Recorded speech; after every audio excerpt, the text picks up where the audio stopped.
Hi, I'm Shane Phillips, the Chief Executive Officer of the Phillips Group, and we're here at the HR Summit and Expo, the largest HR event in the Middle East, and I'm here with Mr. Peter Baker, the Chief Human Resource Officer for First Abu Dhabi Bank, one of the largest banks in the region.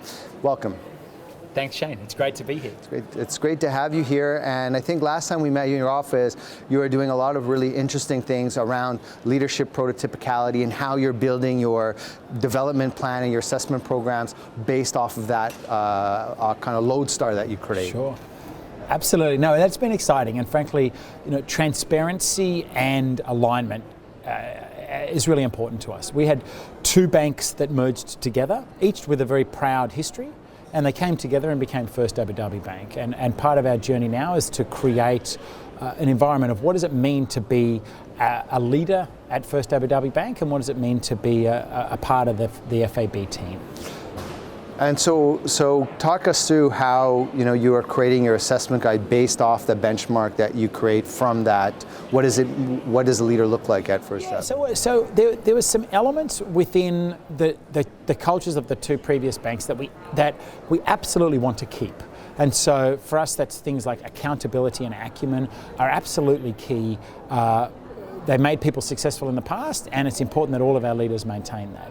But then as the financial services industry transformed, there's other elements that come in that are required for us to bring our strategy to life. So we sat down as an executive committee and we looked at what are the elements that we need to keep, which is accountability and acumen, and then what are the areas that we need to build across our leadership population. And so for us, that's agility, authenticity, and affinity. So nicely, that creates the 5 A's of leadership for us. And so we've created awareness amongst our leadership population that this is the 5 key behaviours that we require of our leaders, and we've now integrated that into our training programs so that we're really training all of our leaders on how they can assess themselves against those 5 A's and ensure that their development plan matches that.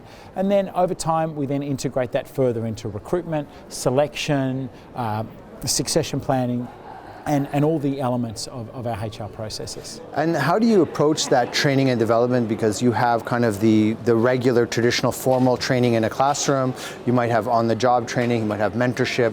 What are the different channels and multifaceted dimensional ways you approach that learning experience?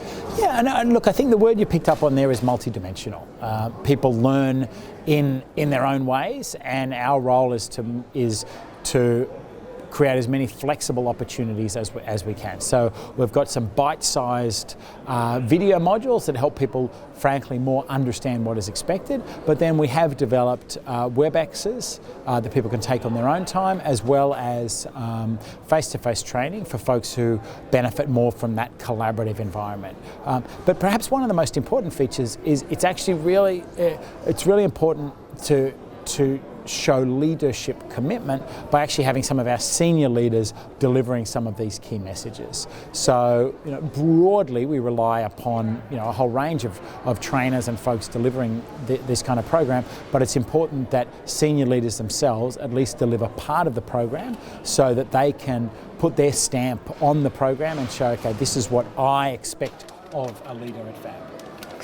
And do you align incentives and rewards around the 5 A's as well?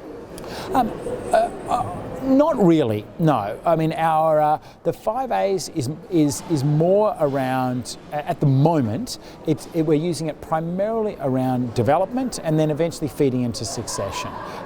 It's important that we create that transparency and they're new, and so we need to give people the opportunity to build their capability before we would put let's call it a monetary angle against that. I think it's not fair to judge people against a criteria that is only recently deployed. Brand new. So that's why up to this point it's primarily developmental, but it certainly feeds into our potential assessment.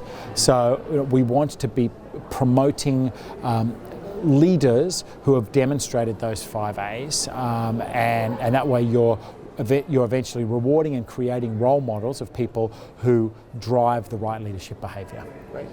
Well, thank you so much, Peter. Thanks, Shane. Good to see you. Yep. That was Mr. Peter Baker, the Chief Human Resource Officer for First Abu Dhabi Bank, and I'm your host, Shane Phillips, the CEO of the Phillips Group, and we're at the HR Summit and Expo, the #1 HR event in the Middle East.